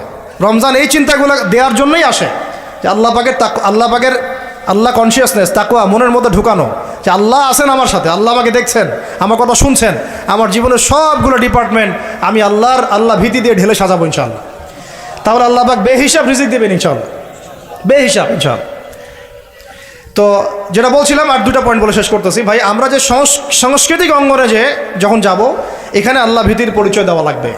আমি এমন কোনো সংস্কৃতি ফলো করতে পারবো না যেটা আল্লাহর বিরুদ্ধে যায়, রাসূলের বিরুদ্ধে যায়। সবার আগে নিজের চেহারা ঠিক করেন, কাপড় ঠিক করেন, মাথায় টুপি নিয়ে আসেন, পাগড়ি নিয়ে আসেন, ঢিলাঢালা পোশাক পরেন। আমি বলতেছি না যে আপনার শার্ট প্যান্ট পরে নামাজ হবে না ইত্যাদি, এই মাসালা আমি দিতে যাচ্ছি না, এটা অন্য মাসালা, অন্য আলোচনা। কিন্তু আমরা আমাদের নবীর সুন্নত নিয়ে গর্বিত থাকবো ইনশাআল্লাহ। এটা আমার নবীর সুন্নত, আমার নবী মুহাম্মদের সুন্নত সাল্লাল্লাহু আলাইহি ওয়াসাল্লাম, যার হাতে আমি হাউজে কাউসারের পানি খাইতে চাই, যাকে আমি স্বপ্নে একবার দেখতে চাই। দোয়া করি না আমরা এগুলা? যার রওজার সামনে গেলে আমাদের চোখ দিয়ে ধর করে পানি পড়তে থাকে, তিনি ওখানে জীবিত না? আমাদের সালামের উত্তর দেন না? সুবহানাল্লাহ। আমরা কি বলবো আসলে, প্রসঙ্গক্রমে কথা চলে আসে, যেই মানে জমিনে নবী সাল্লাল্লাহু আলাইহি ওয়াসাল্লাম শুয়ে আছেন, সাহাবায়ে আজমাইন শুয়ে আছেন, এখন ওইখানে দেখতেছি যে 70টা সিনেমা হল চালু হয়ে গেল। কি একটা অবস্থা! সুবহানাল্লাহ। আল্লাহর ভয় কোথায় চলে গেছে। এবং বলিউড, হলিউড সব সিনেমা হচ্ছে, গান বাজনা হচ্ছে, মানুষ দেখতেছে, মদের বার ওপেন করা হচ্ছে, মানে পশ্চিমা আদলে ঢেলে সাজাতে যাচ্ছে সব কিছু। হ্যাঁ, আর এগুলোর বিরুদ্ধে 2-4টা লাইন বললে আমাদেরকে বলবে এদের আকীদা ঠিক নাই, হ্যাঁ, মানহাজ ঠিক নাই। হ্যাঁ, সুবহানাল্লাহ। তোমাদের মতো দালালি মানহাজের আমাদের দরকারও নাই। যেই মানহাজ তোমাকে সত্য কথা বলতে শিখায় না, ওইটা আবার কিসের মানহাজ? ইবনে তাইমিয়ার নাম ভাঙায় খাচ্ছ তোমরা। আর ইবনে তাইমিয়া রাহিমাহুল্লাহ 5 বার জেল খাটছেন। কয়বার? 4-5 বার জেল খাটছেন। বেচারার তো জিন্দেগি জেলেই চলে গেছে। তার ছাত্র ইবনুল কাইয়্যিম, তার নাম ভাঙায় খাও তোমরা। ইবনুল কাইয়্যিম রাহিমাহুল্লাহ, তার ওস্তাদের যে মহব্বত, তার মহব্বতে তিনি নিজেও জেলে ঢুকে গেছিলেন। সুবহানাল্লাহ। তো সহি আকীদা কি? যে আকীদা কোরআন এবং সুন্নাহর আলোকে আপনাকে সত্যি কথা বলতে শেখায়, এটা সহি আকীদা। আর যে আকীদা কোরআন এবং সুন্নাহর সত্য কথাগুলো আপনাকে বলতে বাধা দেয়, মুনাফিকদের পক্ষপাতিত্ব করতে শেখায়, ঘুরিয়ে ফিরিয়ে ইহুদিদের পক্ষে কথা বলতে শেখায়, ওইসব সহি আকীদা শেখারও আমাদের দরকার নেই। ওটা সহি ভুল আকীদা। কি আকীদা? সহি ভুল। সহি, ওটাও সহি, কিন্তু ওটা সহি ভুল। তো এখন কথা হচ্ছে, আমরা কাউকে আঘাত করতে যাচ্ছি না, কথাটা চলে আসলো। নবীর বিলাদের মধ্যে এগুলো হচ্ছে, এখন আমরা দেখতেছি। আমি এমনও দেখছি, বিশ্বাস করবেন কি না, নবী সাল্লাল্লাহু আলাইহি ওয়াসাল্লামের রওজা এখানে ওলামা একরাম যারা গেছেন আপনারা তো অনেকেই জানেন, অনেকগুলো গেট, গেটের বাইরে দাঁড়ায় মানুষ সিগারেট খাচ্ছে। আপনারা যদি এখন যান অনেকে দেখতে পারবেন এই দৃশ্যটা, দেখেন। ফিলিংসই নাই যে আমাদের নবী সাল্লাল্লাহু আলাইহি ওয়াসাল্লাম আমার থেকে যে 500 গজ দূরে বা 1000 গজ দূরে আছে। মানুষের চিন্তা চেতনা এখন এই জায়গায় চলে আসছে। তো নবীকে মহব্বত করতে হবে। নবীকে মহব্বত করার সবচেয়ে বড় নিদর্শন হচ্ছে আমি তার সুন্নত মেনে চলি কিনা, তার মতো উঠি, তার মতো বসি, তার মতো ঘুমাই, তার মতো খাই। খাওয়া তো বাদ, আমাদের তো খাওয়ার টেবিলে আমরা হেরে গেছি। নবীজি বলেছেন 1 পেট খাও, আমরা খাই 7 পেট। কয় পেট? আমরা খাওয়ার টেবিলে হেরে গেছি। আমার ওস্তাদ একটা কথা বলেন, যে মুসলমান খাবার টেবিলেই হেরে যেতে পারে, এরা কোশ্চিন গেল জিহাদের মাঠে জিততে পারবে না। যারা জিতেছে, ওই যে আমেরিকাকে পিটাই বের করছে, ওরা দেখবেন খালি রুটি খায়, মোটা মোটা রুটি, তা 2-3টা করে। তাবলিগের সময়তে দেখেন নাই আপনারা, 2টা করে রুটি খায়, সারাদিনে 2-3টা রুটির বেশি কিছু খায় না। ওদের ফিগার ফিটনেস আমাদের চেয়ে এত বেশি ভালো, আমার মতো 10টা ছেলেকে একাই সময় দিতে পারবে, এত ভালো। সপ্তাহে 1 দিন খালি রাইস খায়, তাও শুক্রবারে। এটা দেখছি আমরা তাবলিগে। তো তাদের দ্বারা ইসলামের যে খেদমত হয়েছে, আমাদের দ্বারা হয়েছে? তো খাওয়ার টেবিলে আমরা হেরে গেছি। খাবার ঠিক করেন। রমজান মাসে বেশি বেশি খাবেন না, গপ গপ করে খাবেন না। সাহারিতে পরিমিত খাবেন, কিন্তু পুষ্টিকর খাবার খাবেন। ইফতারে আবার 7 পেট খেয়ে তারাবির নামাজে ঘুমায় যায় না। লিমিটেড খাবেন, কিন্তু পুষ্টিকর খাবার খাবেন। আর এখনকার খাবারের যে মান, এগুলো যত কম খাওয়া যায় ততই ভালো। আমার খুব মন চায় যে সব দেশি পণ্যের একটা বিজনেস শুরু করি। আমি নিয়ত করছি, আল্লাহ পাক তৌফিক দান করে নেন। মানে আমরা চাচ্ছি ব্যবসা করতে, এবং অনেক তরুণ উদ্যোক্তা আছে আমাদের ভাইরা, তাদের থেকে আমরা একটা সমন্বয় চাচ্ছি আর কি। সব দেশি পণ্যগুলো যদি একটা সুন্দরভাবে পাওয়া যায় এক জায়গায়, আমাদের জন্য খুব ভালো হয়। ফ্রেশ খাবার খেতে পারেন। এখন কোথায় ফ্রেশ খাবার পাবেন? চালে ভেজাল, মাছে ভেজাল। গোস্ত খাচ্ছেন আপনি, গরুর গোস্ত, ওইখানেও ভেজাল। খাইলে ক্যান্সার হবে, খাইলে ক্যান্সার হবে। একটা ডাব কিনতে যাচ্ছেন ঢাকা শহরে, ডাব, ওই ডাবের পানি সে আগেই বের করে রেখে দিছে। কি অবস্থা চিন্তা করছেন? প্রতারণা দিয়ে ভরে গেছে পুরা, উপর থেকে নিচ পর্যন্ত খালি প্রতারণা। এত ইনোভেটিভ বুদ্ধি মানুষের মাথায়। বিশ্বাস হারাই গেছে শহর থেকে, প্রতারণা হারাই গেছে, প্রতারণা মানে আমানত উঠে গেছে, প্রতারণা দিয়ে ভর্তি হয়ে গেছে। স্তরে স্তরে আমরা এইভাবে একে অপরকে ঠকাচ্ছি। কে কাকে ঠকাবো এটাকে আমি ক্রেডিট মনে করি। আর পরিচয় হয়ে গেছে আমাদের এরকম, ভাই কি নাম, কি করেন? আমার নাম অমুক। ওই যে দেখতেছেন 10তলা বিল্ডিংটা, ওইটা আমার। এটাই পরিচয়। কি নাম আপনার, কি করেন, পেশা কি?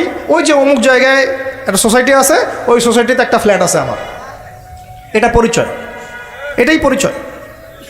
আর আপনাদেরকে ওই হাদিসটা শোনাই দিই, লোভ সামলাতে পারতেছে না। নবী সাল্লাল্লাহু আলাইহি ওয়াসাল্লাম বলেছেন, একটা হাদিসে আল্লাহ নবীকে জিবরাইল আলাইহিস সালাম এসে 4টা প্রশ্ন করেছেন, 4টা উত্তর দিয়েছেন। শেষেরটাতে তিনি বলেছেন, কিয়ামত কবে হবে আমি জানি না। মাল মাসউলু আনহা বিআলামি মিনাস সাইল। প্রথমে ছিল ইসলাম কাকে বলে, ঈমান কাকে বলে, ইহসান কাকে বলে। তারপরে প্রশ্ন করেছেন কিয়ামত কবে হবে, তিনি বলেছেন আমি জানি না। মাল মাসউলু আনহা বিআলামি মিনাস সাইল। প্রশ্নকারী উত্তরদাতা চেয়ে বেশি জানে না, বা আমাদের দুজনের কেউই জানে না এক্স্যাক্টলি কোন ডেটে কিয়ামত হবে। 5ম প্রশ্ন তিনি করছেন আরেকবার, যে ফাখবিরনি আন আমারাতিহা, তাহলে কিছু মানে আলামত বলে দেন, কিয়ামতের কি বলে দেন, কিছু নিদর্শন বা আলামত বলে দেন। নবী সাল্লাল্লাহু আলাইহি ওয়াসাল্লাম এমন 2টা আলামত বলেছেন যার সাথে বর্তমান বিশ্বের প্রত্যেকটা বড় বড় শহর মিলে যাবে, প্রত্যেকটা বড় বড় শহর, এমনকি আমাদের ঢাকাও। নবীজি বলছেন, শুনেন সাল্লাল্লাহু আলাইহি ওয়াসাল্লাম, তিনি বলছেন, আন তালিদা আলামাতু রাব্বাতুহা, যখন দেখবা যে দাসী তার মনিবকে জন্ম দিচ্ছে, দাসী তার মনিবকে জন্ম দিচ্ছে। অনেক ব্যাখ্যা হয়, ওলামায়ে কেরামের একটা ব্যাখ্যা বলা সবক শোনাই দিচ্ছি। ওলামায়ে কেরামের একটা সবক হচ্ছে, আন তালিদা আলামাতু রাব্বাতুহা, দাসী তার মনিবকে জন্ম দিচ্ছে মানে শেষ জামানায় সত্য হবে মিথ্যা, মিথ্যা হবে সত্য, ন্যায় হবে অন্যায়, অন্যায় হবে ন্যায়, হক হবে বাতিল, বাতিল হবে হক। মানে আমানতদার তাকে বলবে খেয়ানতকারী, খেয়ানতকারীকে বলবে আমানতদার, মানে উল্টায় যাবে মানদণ্ডটা। এটা হচ্ছে দাসী মনিবকে জন্ম দিচ্ছে, কারণ আসলে দাসী মনিবকে জন্ম দেয় না। আরেক শ্রেণীর ওলামায়ে কেরাম তারা বলেছেন যে এর অর্থ হচ্ছে এমন যে পিতা মাতার সাথে দাস দাসীর মতো আচরণ করা হবে। এটাও একটা ব্যাখ্যা। তো এরপরে দেখেন এই আলামতটা মিলে যায় নাই আমাদের সোসাইটির সাথে, সমাজের সাথে, বিশ্বের সাথে, মানদণ্ড উল্টাই গেছে না? আরেকটা যেটা, এটা আপনার সামনে চোখ খুলে দিবে। দ্বিতীয়টা তিনি বলছেন, ওয়ান তারাল হুফাতাল উরাতাল আলাতা রিয়াশাই ইয়াতাতাওয়ালুনা ফিল বুনিয়ান, যখন তোমরা দেখবে, ঢাকাবাসী শুনেন, যখন তোমরা দেখবা সমাজের নগ্ন পদের মানে স্যান্ডেল কেনার টাকা ছিল না, একদমই ভোগানাঙ্গা, স্যান্ডেল কেনার টাকা তাহলে কত মানে নিচেতে চিন্তা করেন। নগ্ন পদের নগ্ন দেহের মানে দেহে কাপড় পরার টাকা ছিল না, অর্থ ছিল, সামর্থ্য ছিল না। এবং রাখাল ছিল, রিয়াশাই, পশুপালন করতো রাখাল। এরা ইয়াতাতাওয়ালুনা ফিল বুনিয়ান, এরা উঁচু উঁচু বিল্ডিং নির্মাণ করবে না, বরং উঁচু উঁচু বিল্ডিং নির্মাণের প্রতিযোগিতা করবে। বুঝতে পারি না। কিয়ামতের অন্যতম একটা নিদর্শন হচ্ছে যাদের পায়ে স্যান্ডেল ছিল না, গায়ে কি ছিল না, কাপড় ছিল না, রিয়াশাই রাখাল শ্রেণীর মানুষ ছিল, এরকম নিম্ন শ্রেণীর মানুষেরা উঁচু উঁচু বিল্ডিং নির্মাণের কি করবে, প্রতিযোগিতা। আপনার 10 আমার 15, আপনার 15 আমার 16, আপনার 4টা ফ্ল্যাট আমার 5টা, আপনার 2টা বাড়ি আমার গুলশান বনানী বাড়িধারা এগুলো মিলে 4টা 5টা বাড়ি। ইয়াতাতাওয়ালুনা ফিল বুনিয়ান, কিন্তু শুরুতে দেখবেন এদের পায়ে কিছুই ছিল না, স্যান্ডেলও ছিল না, গায়ে কাপড়ও ছিল না। এটা কিয়ামতের অন্যতম শ্রেষ্ঠ একটা নিদর্শন, যেটার মধ্যে পুরো এই বিশ্বটা এখন ডুবে আছে। আমি একটা প্রশ্ন করি, এখন আপনাদেরকে উত্তর দেন দেখি, কিভাবে হালাল পথে এরকম শ্রেণীর মানুষেরা এত উঁচু উঁচু বিল্ডিং নির্মাণের প্রতিযোগিতা করতে পারে? কিভাবে সম্ভব? কিভাবে সম্ভব বলেন? আপনি দুজন কি এখন 50 তলা বিল্ডিং নির্মাণের প্রতিযোগিতা করতে পারবেন এখন এই অবস্থায়? এখন আমাদের কনক্লুশন শুনেন, এটা সম্ভব 3টা মাধ্যমে। কয়টা মাধ্যম? এক, হয় অন্যের সম্পদ গুন্ডাগিরি করে, জুলুম করে, ওই যে মারামারি কাটাকাটি দাঙ্গা হাঙ্গামা করে দখল করতে হবে, জুলুম করে। এক, এটা হচ্ছে না, সমাজে হয় নাই, ভূমিদস্যু নাই, হরহ দাপট দিয়ে সব দখল করে ফেলতেছে। পরকালে কোনো ভয়ই নাই, আল্লাহ পাক যে কাঁধের মধ্যে 7 তবক জমি চাপাই দিবে এটা ভয় নাই। মানে মানুষের, আল্লাহ পাক আমাদেরকে হেদায়েত দান করে না, আমিন। মানুষের চিন্তা এখন এমন জায়গায় গেছে, লাস্ট টাইম আমি উত্তরবঙ্গে একটা সফর করেছিলাম, ছেলে পেলে মানুষকে ঠকায় ভিসার প্রতারণা করে মানুষকে মানব পাচার করতেছে, এটা একটা চক্র ধরা পড়ছে। তো এই চক্রের একজনের সাথে আমাদের একদিনই ভাইয়ের কোনোভাবে একটা মানে কথা হয়েছে, দাওয়াত দিচ্ছে, সে মসজিদে নামাজ পড়তে আসছে, জিজ্ঞাসা করছে কি করেন, বলছে আমরা এরকম ভিসা এগুলো ব্যবসা করি। তো বলছে এগুলো তো হারাম, তা আপনাকে আল্লাহকে ভয় করে না, ভয় লাগে না? বুঝছেন কথা? তাদের কথাটা এরকম, আমরা জানি ভাই আমরা জাহান্নামে যাবো, নাউজুবিল্লাহ। মানে চিন্তা করছেন কথাটার লেভেলটা কি? আমরা তো জানি ভাই আমরা জাহান্নামে যাবো, মানে মেনেই নিছি আমরা, নাউজুবিল্লাহ মিন যালিক। তো এই অবস্থায় চলে আসছে। তো এইভাবে মানুষের জমি দখল করে হতে পারে একটা পদ্ধতি। 2 হচ্ছে সুদের মাধ্যমে। কিসের মাধ্যমে? সুদের মাধ্যমে। এটা হচ্ছে একদম জাজল্যমান একটা মিসাল হতে পারে এই যুগের জন্য। এর মধ্য দিয়ে নগ্ন পদের নগ্ন দেহের মানুষরা উঁচু উঁচু বিল্ডিং নির্মাণ করতে পারে।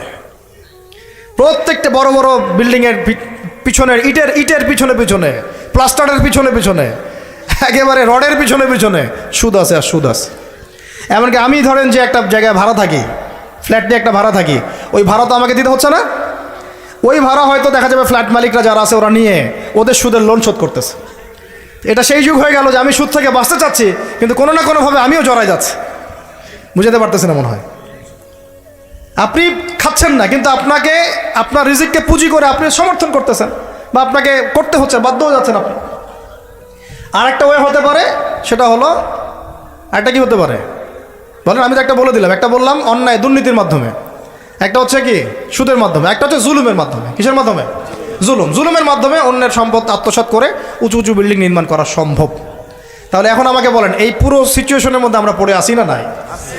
তাহলে আমরা কি আমাদের একটু মানে রমজান মাসে নিজেদের নিয়ে ফিকির করা উচিত না, যে আমরা যে পরিস্থিতির মধ্যে আছি এটাকে বোঝার চেষ্টা করা উচিত।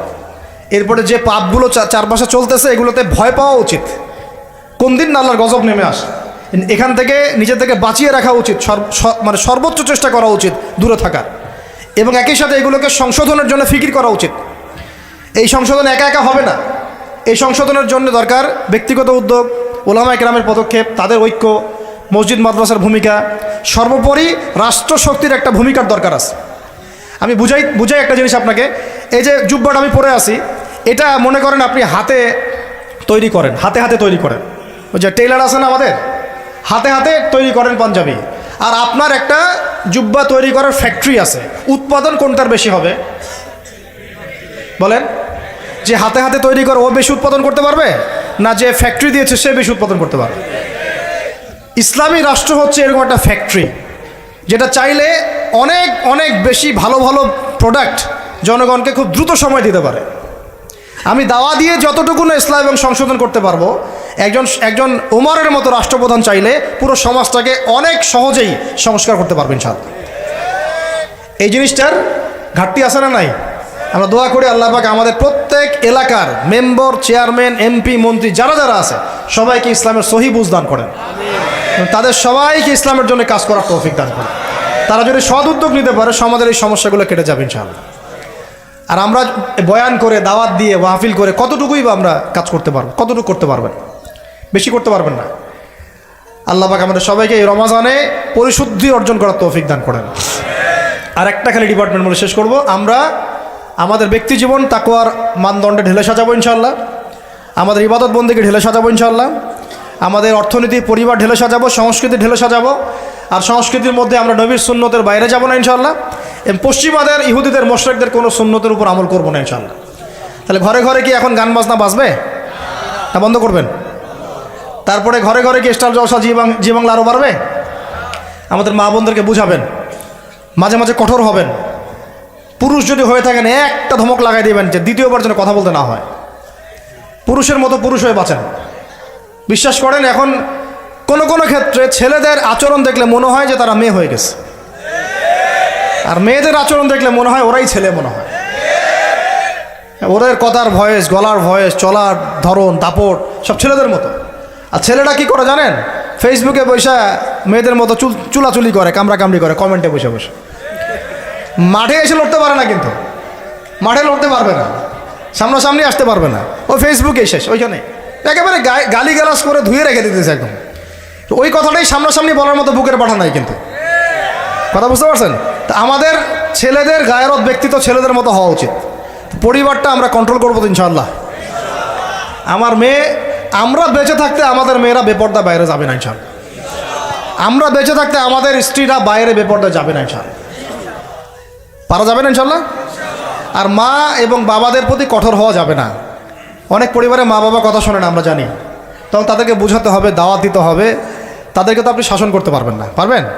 শাসন করতে পারবেন না, বুঝাবেন। সবশেষ কথা হচ্ছে, এই রমাদান আমাদেরকে শিক্ষা দিবে যাতে আমরা ওই তাকওয়া আমাদের রাজনৈতিক জীবনেও বাস্তবায়ন করি। কারণ এটা আপনার জীবনের একটা গুরুত্বপূর্ণ অংশ।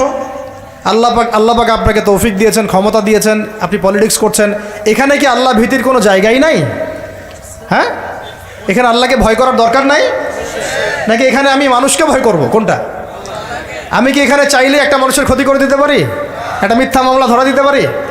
আমি চাইলে একটা মাজলুমের প্রতি, দুর্বলের প্রতি জুলুম করতে পারি? নাকি আল্লাহ পাক আমাকে যে দায়িত্ব দিয়েছেন এইটাকে আল্লাহর পথে কাজে লাগাবো? কোনটা করব?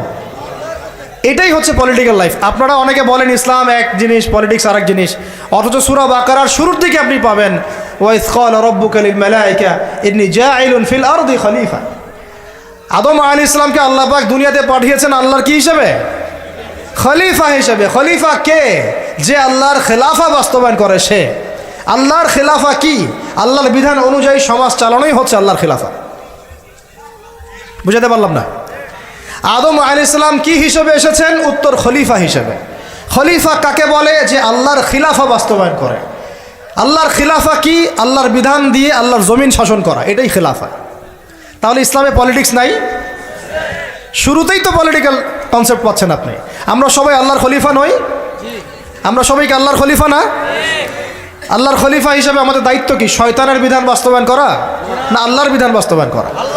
এটা হলো আমাদের পলিটিক্যাল হেদায়েত কোরআন থেকে। আল্লাহ রাব্বুল আলামিন আমাদের সবাইকে কথাগুলো বোঝার তৌফিক দান করেন। শেষ করার আগে আমরা একটু নিয়াত করি, এই রমাদানে ইনশাআল্লাহ আমরা সময়কে সর্বোচ্চ মূল্যায়ন করবো ইনশাআল্লাহ। 1, 2 নাম্বার, মানসিক, শারীরিক, আত্মিক প্রস্তুতি নিব যে রমাদান আসতেছে, একটা গোল্ডেন অপরচুনিটি আমার সামনে আসতেছে ইনশাআল্লাহ। 3 নাম্বার, এই রমজানে আমার প্রধান পাঠ্য বই হবে আল কোরআন। কারণ শাহরু রমাদানাল্লাযী উনজিলা ফীহিল কোরআন। এই রমাদান সেই মাস যে মাসে কি নাজিল হয়েছে? কোরআন নাজিল হয়েছে।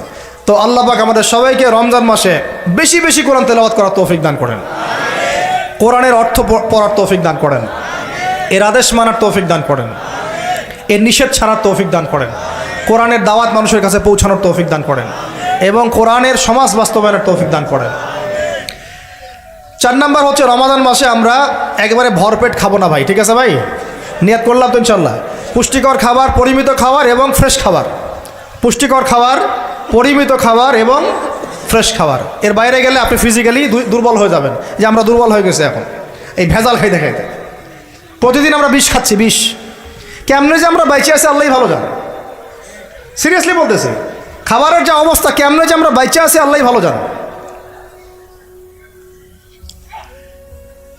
এই অধিদপ্তরগুলো যারা নিয়ন্ত্রণ করেন তারা যদি আইনের সুশাসন নিশ্চিত করতে পারতেন, মোবাইল কোর্ট বসায় বসায় ওমরের মতো শাস্তি দিতে পারতেন, কারো সাহস ছিল না খাবারে ভেজাল ঢুকায়। জাতিকে মেরে ফেলতেছে তো, জাতিকে মেরে ফেলতেছে, ছেলে বাচ্চাদেরকে মেরে ফেলতেছে, বাচ্চাদের ব্রেন ডেভেলপমেন্ট হতে দিচ্ছে না। আমি তো প্যারেন্টিং নিয়ে পড়াশোনা করেছি অনেক, বাচ্চাদের ব্রেন ডেভেলপমেন্ট হতে দিচ্ছে না। খাদ্যে বাচ্চাকে কী কিনে দেন? চিপস কিনে দেন, চকলেট কিনে দেন, এইটা কিনে দেন, সবই বিষ, বিষাক্ত জিনিস, সব বিষাক্ত। আমরা কি খাই? ফাস্টফুড, পিৎজা, বার্গার, রাস্তাঘাটে সব বিষাক্ত জিনিস।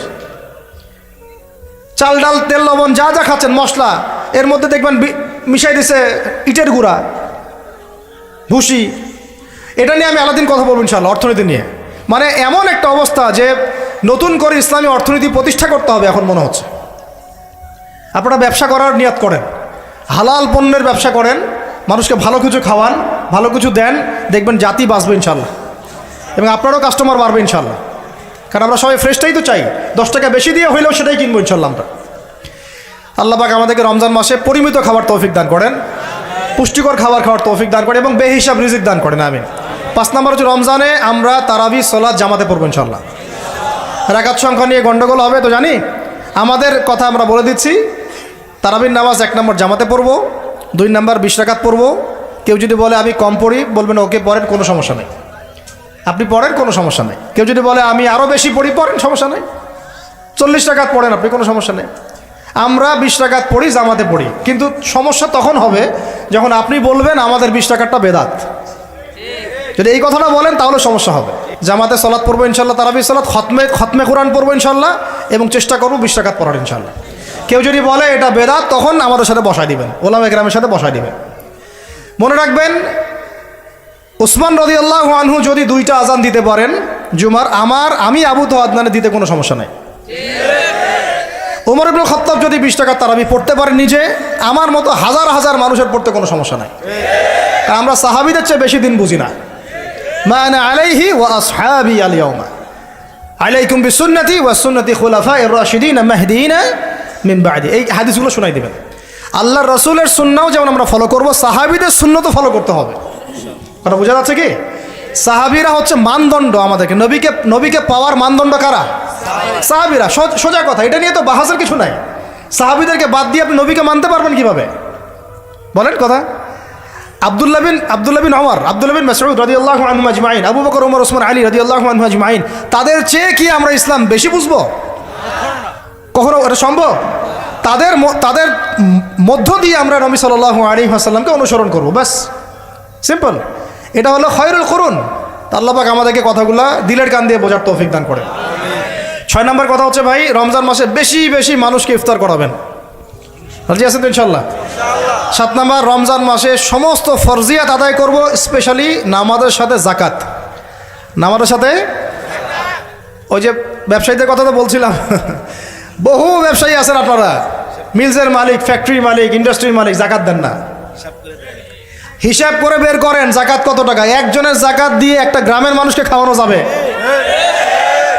তালেবে ইলম যারা এবং ওলামায়ে কেরাম, তাদের উচিত, মানে আমাদের নিজেদেরকেও নসিহত করতেছি আমরা আর কি, যতটা পারেন ডিভাইস থেকে দূরে থাকতে হবে।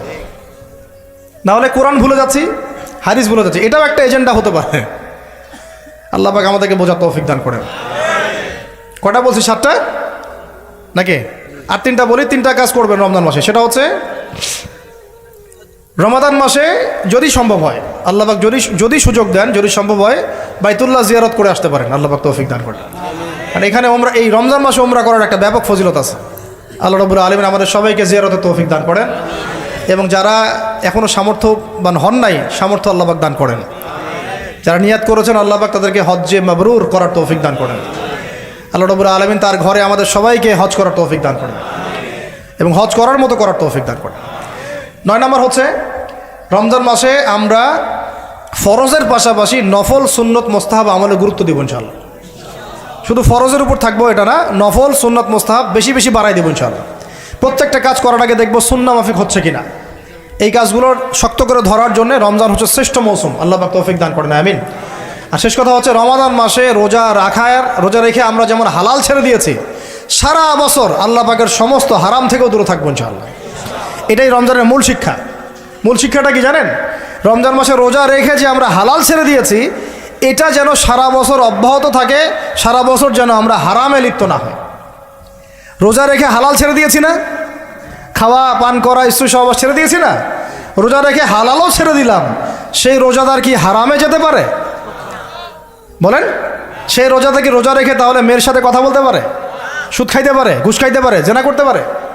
যেহেতু রোজা রেখে আমরা এগুলো করছি না, এই শিক্ষাটাকে আমরা যেন সারা বছর ধরে রাখতে পারি, আল্লাহ পাক এই তৌফিক আমাদের সবাইকে দান করেন। আল্লাহ রাব্বুল আলামিন আমাদের সবাইকে আসন্ন রমজানের সুস্থতার সাথে এই কাজগুলো করার তৌফিক দান করেন। রমজানের যে মূল শিক্ষা লাআল্লাকুম তাত্তাকুন, এই তাকওয়াকে জীবনের সর্বক্ষেত্রে বাস্তবায়ন করার তৌফিক দান করেন। আল্লাহ পাক উলামায়ে কেরামদেরকে দীর্ঘ নেক হায়াত দারাজ করেন এবং আমাদের জাতির মধ্যে আল্লাহ পাক শান্তি শৃঙ্খলা দান করেন। আল্লাহ পাক আমাদেরকে ওমরের মতো শাসক দান করেন। আল্লাহ পাক আমাদের ব্যবসায়ীদের মধ্যে সৎ ব্যবসায়ী দান করেন। আল্লাহ পাক আমাদেরকে ইসলামী সংস্কৃতি মেনে চলার তৌফিক দান করেন। প্রত্যেকটা পরিবারকে আল্লাহ পাক জান্নাতি পরিবার বানায় দেন। আল্লাহ পাক আমাদের শিক্ষাক্ষেত্রে আমাদের যে সমস্যাগুলো হচ্ছে এগুলোকে সমাধান করার তৌফিক দান করেন এবং কোরআন এবং সুন্নাহ ভিত্তিক শিক্ষা অর্জন করার তৌফিক দান করেন।